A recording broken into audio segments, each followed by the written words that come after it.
Welcome to Sakshi's war special. Monday surprise మనం దీని గురించి మాట్లాడబోతున్నాం. గడిచిన 24 రోజుల్లోగా మధ్యప్రాచ్యం ఏ రకంగా యుద్ధ జ్వాలల్లో రగిలిపోతుందో మనం చూస్తూ ఉన్నాం. అమెరికా ఇజ్రాయెల్ సంయుక్త దాడులు ఏ రకంగా చేస్తోంది, ప్రతిగా ఇరాన్ ఏ రకంగా మిజైళ్లతో విరుచుకుపడుతుందో మనం అంతా చూస్తున్నాం. వెరసి ప్రపంచవ్యాప్తంగా ఆయిల్ క్రైసిస్ మునిపెన్నడూ లేని విధంగా ఏ రకంగా ప్రస్తుతం ప్రపంచం ఎదుర్కొంటుందో కూడా మన కళ్ళకు కట్టినట్టుగా కనిపిస్తోంది.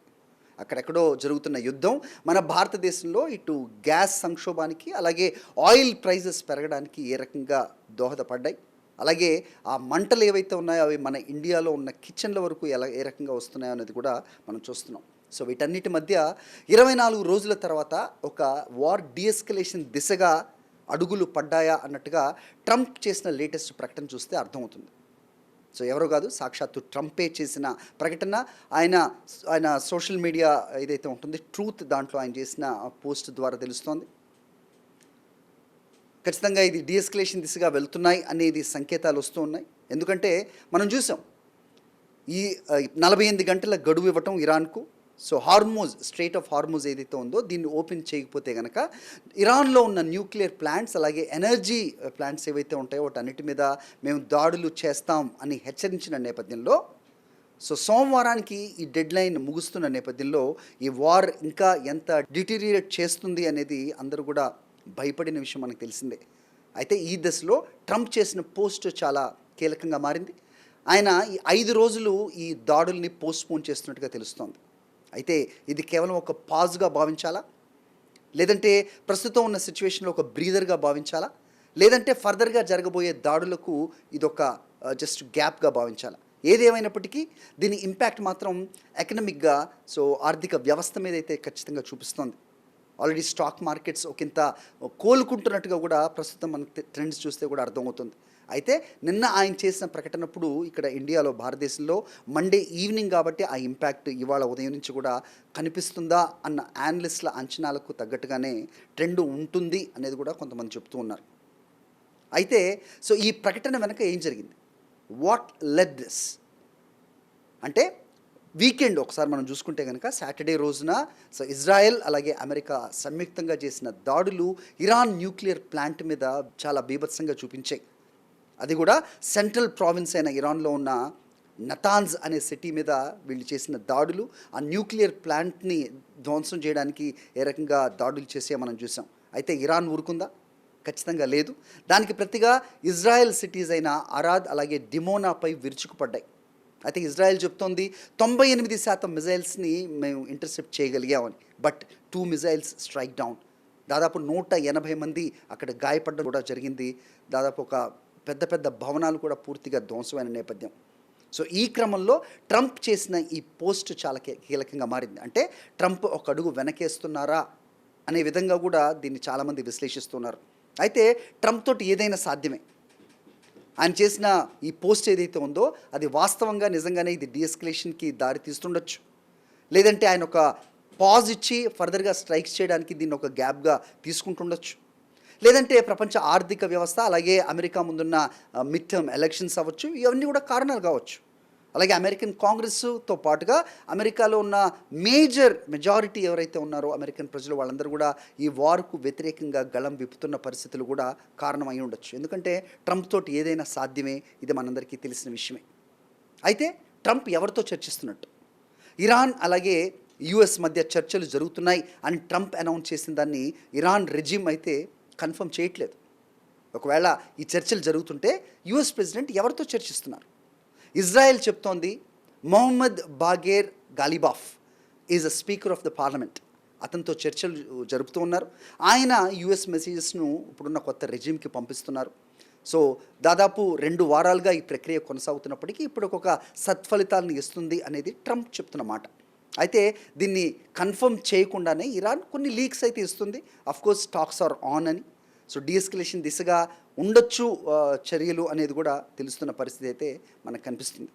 సో దీనికి ఎవరు మధ్యవర్తిత్వం వహిస్తున్నారు? అటు ఈజిప్ట్ అలాగే ఒమాన్, పాకిస్తాన్ అని కూడా పాకిస్తాన్ చెప్పుకుంటుంది. పాకిస్తాన్ ఈ రకంగా తను సెల్ఫ్ డిక్లేర్ చేస్తుంది అంటూ బ్రిటన్ పోస్ట్ చేసింది. అయితే నిజంగా పాకిస్తాన్ దీంట్లో ఉందా? ఈ ఫర్దర్గా చర్చలు పాకిస్తాన్లోనే ఇస్లామాబాద్ వేదికగా జరగబోతున్నాయా? ఆసిఫ్ మునీరే దీనికి కీలకంగా దీన్ని ముందుకు తీసుకెళ్తున్నారా అంటే మాత్రం దానికి ఎలాంటి నిర్ధారణ జరగలేదు. అదే బ్లూంబర్గ్ లాంటి కొన్ని సంస్థలైతే భారత్ దీంట్లో కీలక పాత్ర పోషిస్తుంది అనేది కూడా వినిపిస్తుంది, బట్ నో ఆథెంటిఫికేషన్. రైట్. సో మొత్తానికి మనం మళ్ళీ ఒకసారి ఎందుకు ఈ ప్రకటన వెలువడింది, సో సాటర్డే జరిగిన దాడుల వెనక డ్యామేజ్ ఏ రకంగా జరిగింది అనుకుంటే కనుక almost 90% of the Iranian air defence system ఏదైతే ఉందో దీని అంతటినీ మేము కొలాప్స్ చేసేసాం అంటూ గత కొద్ది రోజులుగా అటు అమెరికా ఇటు ఇజ్రాయెల్ చెప్తున్న నేపథ్యంలో ఇరాన్ రిటాలియేషన్ దాడులు ఏ రకంగా చేసింది, ముఖ్యంగా డెమోనా అనేది అది సాధారణమైన సిటీ కాదు. ఇక్కడే చాలా సీక్రెట్ వ్యవస్థ, న్యూక్లియర్ వ్యవస్థ ఉంటుంది ఇజ్రాయెల్కి సంబంధించింది. అలాగే యురేనియం ఏదైతే ఉంటుందో ఈ నిక్షేపాలన్నీ కూడా ఇక్కడే ఉంటాయని చెప్తూ ఉంటారు. సో అలాంటి సిటీని టార్గెట్ చేసి ప్రిసైజ్గా దాడులు జరిపింది అంటే కనుక సో ఇరానియన్ మిజైల్స్ ఎంత స్ట్రాంగ్ అనేది మనకి ఇక్కడ అర్థమవుతుంది. Iran may be weaker when we compare to America or Israel, but definitely lethal అనేది ఇక్కడ మాత్రం ఖచ్చితంగా గుర్తుంచుకోవాలి. ఏది ఏమైనప్పటికీ ప్రస్తుతం నెలకొన్న ఈ ఉద్రిక్త పరిస్థితుల్లో దాడులు ప్రతిదాడుల ఇంపాక్ట్స్ ఈ రకంగా చూపిస్తున్న నేపథ్యంలో ఖచ్చితంగా ట్రంప్ చేసిన ఈ పోస్ట్, అలాగే ఇరాన్ ధృవీకరించిన ఈ అంశం వార్ని ఇక తగ్గుముఖం పడుతుంది, ఆ దిశగా అడుగులు పడుతున్నాయనే దానికి మాత్రం బలాన్ని చేకూరుస్తుంది.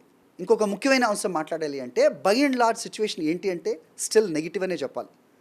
ఎందుకంటే కేవలం ఈ న్యూక్లియర్ ప్లాంట్స్ అలాగే ఎనర్జీ ప్లాంట్స్ ఏవైతే ఉన్నాయో వీటి మీద మాత్రమే దాడుల్ని మేము ఆపాము ప్రస్తుతం అంటూ ట్రంప్ చెప్తున్నారు. అంటే మిగతా స్ట్రైక్స్ అలాగే మిగతా ఆపరేషన్స్ అన్నీ కూడా ఇంటాక్ట్గానే ఉన్నాయి, వాళ్ళ దాడులు కొనసాగుతూనే ఉన్నాయి. కేవలం ఈ ఎనర్జీ ప్లాంట్ వచ్చేటప్పటికి అది అలాగే న్యూక్లియర్ సైట్స్ ఏవైతే ఉంటాయి, ఆయిల్ రిఫైనరీస్ అవుతుంటాయి, వీటి మీద మాత్రమే ఈ దాడులు జరగవు అనేది ట్రంప్ చెప్తున్న మాట.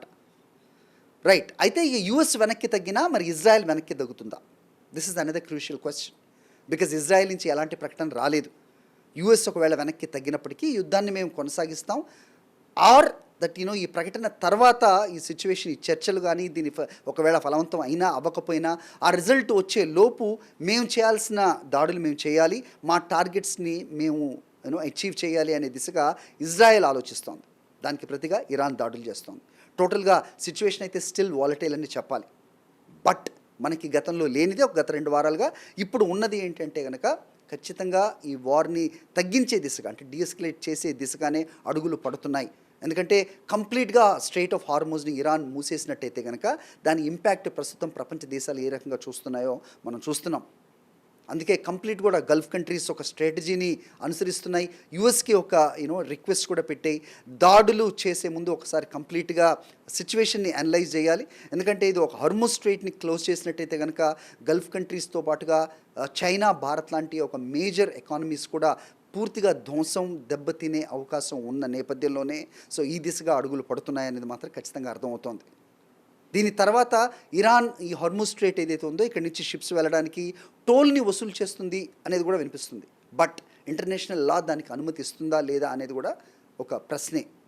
మొత్తానికి ఈ పరిణామాలన్నీ సరిదిద్దాలి లేకపోతే చక్కబడాలి అంటే కనుక ప్రస్తుతం ఈ చర్చల ప్రక్రియ ఏదైతే ఉందో all of a sudden out of the blue Donald Trump ఏదైతే అనౌన్స్ చేశారో ఇది ఒకవేళ వాస్తవం అయితే కనుక ఖచ్చితంగా ఈ వార్ తగ్గుముఖం పడుతుంది. సో మళ్ళీ పరిస్థితులన్నీ కూడా చక్కబడడానికి అఫ్కోర్స్ చాలా సమయం పట్టినప్పటికీ సో ప్రస్తుతం ఉన్న సంక్షోభం అయితే తగ్గుముఖం పడుతుంది అనేది ఖచ్చితంగా చెప్పచ్చు. మొత్తానికి ఈ మండే సర్ప్రైజ్ అనేది ఒక పాజిటివ్ సంకేతాలను అయితే ఖచ్చితంగా ఇస్తుంది. Thank you for watching.